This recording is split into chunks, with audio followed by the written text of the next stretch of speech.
Hello guys, welcome back to my YouTube channel education की दुनिया। आज हम बीएड सेकेंड ईयर के सेकंड पेपर की बात करेंगे,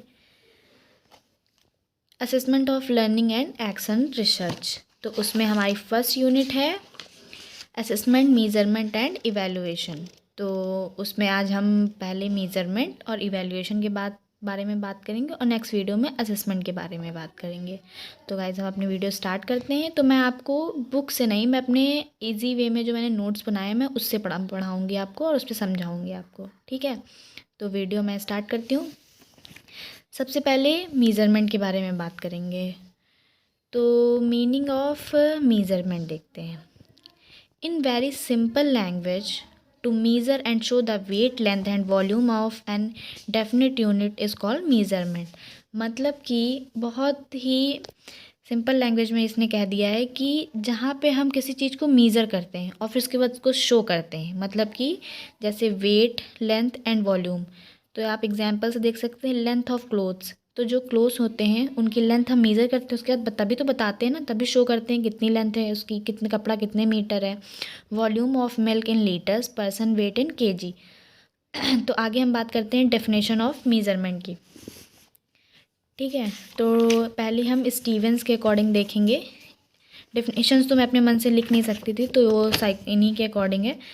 तो पहले गिलफोर्ड के according measurement is defined as assigning numbers to the objects or events according to logical accepted rules। मतलब मापन वस्तुओं या घटनाओं की तर्कपूर्ण ढंग से संख्या प्रदान करने की क्रिया है। मापन क्या है? एक अच्छे तरीके से तर्कपूर्ण ढंग से किसी भी चीज़ को संख्या प्रदान करने की क्रिया है। मतलब कि कपड़े हैं तो कितना कपड़ा है, हमने उसको एक वैल्यू में बता दिया, 2 मीटर कपड़ा है, तर्कपूर्ण ढंग से हमने बताया। ये इन्होंने गिलफोर्ड ने कहा। अब हम देखते हैं स्टीवेंस के according. Measurement is the process of assigning numbers two objects. देखो, इनकी भी ऑब्जेक्ट्स तक उनकी भी ऑब्जेक्ट्स तक सेम है, ठीक है। इसके आगे आपको थोड़ा सा चेंज करना है, according to certain agreed rules. और उसमें था क्या था, according to logical accepted rules. ये दोनों लैंग्वेज में सिर्फ आपको थोड़ा सा चेंज करना है, आपकी दो लैंग्वेज आराम से इजी तरीके से याद हो जाएंगी। मतलब मापन किसी निश्चित स्वीकृत नियमों के अनुसार वस्तुओं को अंक प्रदान करने की क्रिया है। दोनों बहुत इजी हैं, इसीलिए मैंने ये दोनों चूज़ किए, जिससे कि आपको बहुत ज़्यादा लैंग्वेज में रटना ना पड़े डेफिनेशंस के लिए, ठीक है। देखिए कितनी इजी। ऑब्जेक्ट्स तक तो अकॉर्डिंग तक तो बिल्कुल सेम है, बस वहाँ पे क्या था, वहाँ पे था कि लॉजिकल एक्सेप्टेड रूल्स होने चाहिए। इसमें क्या था, सर्टन एग्रीड रूल्स होने चाहिए, ठीक है। तो अब इसके आगे हम बात करेंगे, डेफिनेशंस और भी हैं, आप लोग को अगर और लिखनी होगी तो आप लोग देख सकते हैं, स्क्रीनशॉट ले लीजिएगा वीडियो से, ठीक है। और अब आगे हम बात करते हैं कैरेक्टरिस्टिक्स ऑफ एजुकेशन मेजरमेंट।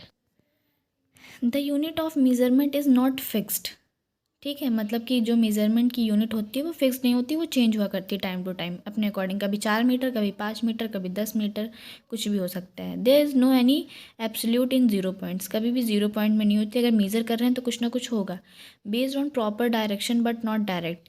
मतलब मेज़रमेंट जो होता है उसका एक डायरेक्शन होता है, कभी भी मेज़रमेंट डायरेक्ट नहीं कर सकते आप। अगर मेज़र कर रहे हैं आप तो मतलब एक डायरेक्शन होगा, पहले आप क्लास में आए हैं, आपने अपना लेसन प्लान बनाया है, आपने पढ़ाया है, उसके बाद आप इवेलुएट कर रहे हैं, टेस्ट ले रहे हैं, फिर आप कोई मेज़र कर रहे हैं कैसा है बच्चा, क्या कमियां हैं, क्या है। डायरेक्ट इवेलुएशन का डायरेक्ट मेज़रमेंट कभी भी नहीं होता है। Helpful for evaluate the person. मतलब एक पर्सन को या एक बालक को इवेलुएट करने में ये हेल्पफुल होता है measurement. More economical the subject to evaluation. फिर स्टेप्स क्या होती हैं मेज़रमेंट करने की, डिफाइनिंग द मेज़रमेंट ट्रेट्स और एम ऑफ ऑब्जेक्टिव। पहले हम अपने एम्स और ऑब्जेक्टिव को डिफाइन करते हैं, फिर selection of the suitable measurement tool और मेथड। मतलब कि टूल और मेथड का मतलब ये है कि हम इसमें कौन से टीचिंग एड्स यूज़ करेंगे मेज़र करने के लिए, क्या क्या हम चार्ट पेपर, क्या भी मतलब मोबाइल कैमरा, जिस भी चीज़ का हम टूल्स का ऐड करते हैं इसमें, उसका सिलेक्शन करेंगे। Use of administration of measurement techniques. फिर मेज़रमेंट टेक्निक्स का यूज़ करेंगे। मेज़रमेंट टेक्निक्स में अभी आपको आगे बताऊंगी क्या होता है, जैसे कि रिटन करेंगे, ओरल करेंगे, मेज़रमेंट किस तरीके से करेंगे, फिर रिजल्ट एंड रिकॉर्ड्स बनाएंगे अपना। मेज़रमेंट आप इसमें जो टेक्निक्स हैं इसमें आप अपना इंटरव्यू भी ले सकते हैं, ओरली भी पूछ सकते हैं, टेस्ट भी ले सकते हैं। मेज़रमेंट टेक्निक्स होती हैं ये, रिजल्ट एंड रिकॉर्ड। उसके बाद आप रिजल्ट देंगे और रिकॉर्ड्स बनाएंगे। आपको मेजरमेंट एक शॉर्ट तरीके से समझ में आ गया हो कि ये सब स्टेप्स हैं, इसके अंदर आप डिस्क्राइब करके लिखेंगे एग्जाम में। अब हम बात करते हैं इवैल्यूएशन की। ठीक है गाइस, तो यहाँ तक की बात थी। अब हम इवैल्यूएशन की बात करेंगे। तो पहले इसकी कंसेप्ट की बात करेंगे, फिर आगे हम इसकी मीनिंग की बात करेंगे। तो कंसेप्ट की बात देखते हैं। मैंने बहुत इजी लैंग्वेज में लिखा है, according to entire learning situation are responsible for the success and failure of students. मतलब कि इवैल्यूएशन जो होता है वो पूरी लर्निंग सिचुएशन के लिए रिस्पॉन्सिबल होता है कि बच्चा सक्सेस कर रहा है कि फेल हो रहा है। ठीक है, therefore in the process of evaluation the effectiveness, teaching method and techniques of teaching aids, curriculum and other learning situation are evaluated on the base of achievement of learning objectives. मतलब कि जो evaluation होता है उसका निर्धारण जो करना होता है, तो ये हम एक परीक्षा लेते हैं जो टीचिंग एड्स करते हैं या टीचिंग एड्स का यूज़ करते हैं, जो लर्निंग सिचुएशंस बनाते हैं, इन सब से कंसेप्ट होता है पूरा इवैल्यूएशन का। अब इसका मीनिंग के बारे में पढ़ेंगे। तो मीनिंग में देखते हैं, evaluation is defined as a process of collecting evidence of behavioral change and judging the directions and extent of such changes. The evaluation may be defined as evaluation equals to measurement plus value judgment. मतलब evaluation जो होता है, पहले हम evaluation में दो चीज़ें done होती हैं, मेजरमेंट करते हैं और जजमेंट करते हैं। ठीक है, तो अब इसके बाद हमने ये देख लिया इसका कंसेप्ट, या फिर इसके इंट्रो में आप लिख सकते हैं। अगर ये लॉन्ग में क्वेश्चन आता है इवैल्यूएशन का, तो आप इसके इंट्रो में ये सब चीज़ें लिख सकते हैं। अब हम बात करेंगे इसकी डेफिनेशंस की। ठीक है, तो चलिए इसकी डेफिनेशंस देख सकते हैं। तो अब हमने छोटी ही डेफिनेशन लिखी हैं, बहुत बड़ी नहीं लिखी हैं। तो आप डेफिनेशंस इंग्लिश और हिंदी दोनों में देख सकते हो।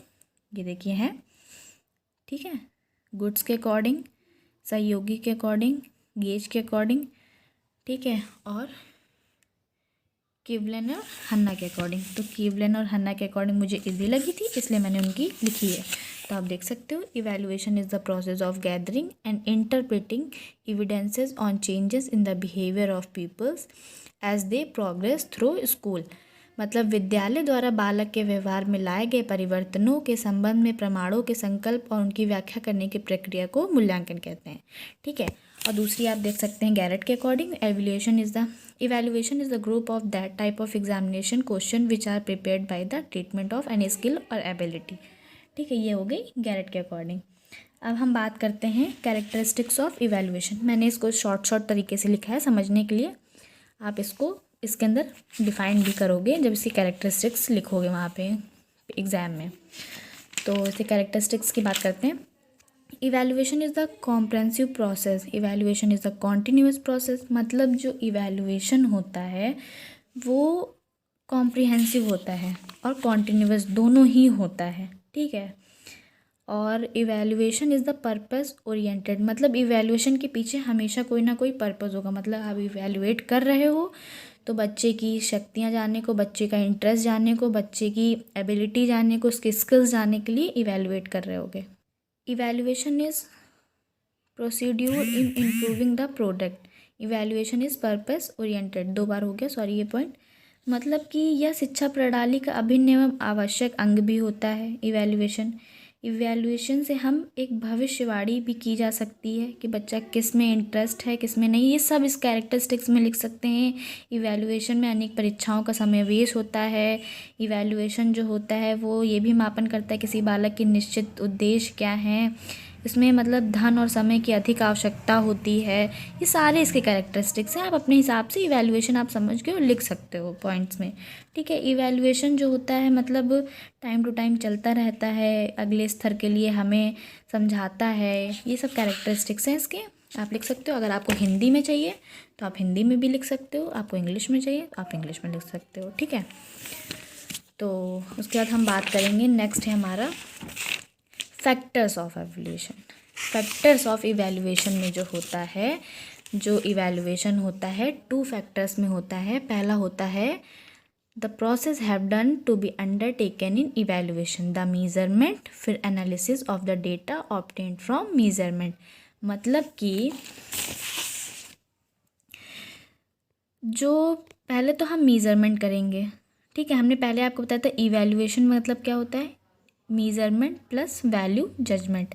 फिर उसका एनालिसिस करेंगे, तो एनालिसिस 4 स्टेप्स में कंप्लीट होंगी। पहले द ऑब्जेक्ट, पर्सन और activity any of which characteristics has been measured, the characteristics of the object, person और process by which has been measured, the tools and device of measuring such as characteristics, the person who measure it, मतलब इतनी चीज़। अब हम बात करते हैं need of evaluation, हमें नीड क्यों होती है इवैल्यूएशन की, ठीक है। Evaluation gives guidance to the teacher, evaluation क्या करता है, टीचर को एक गाइडेंस देता है।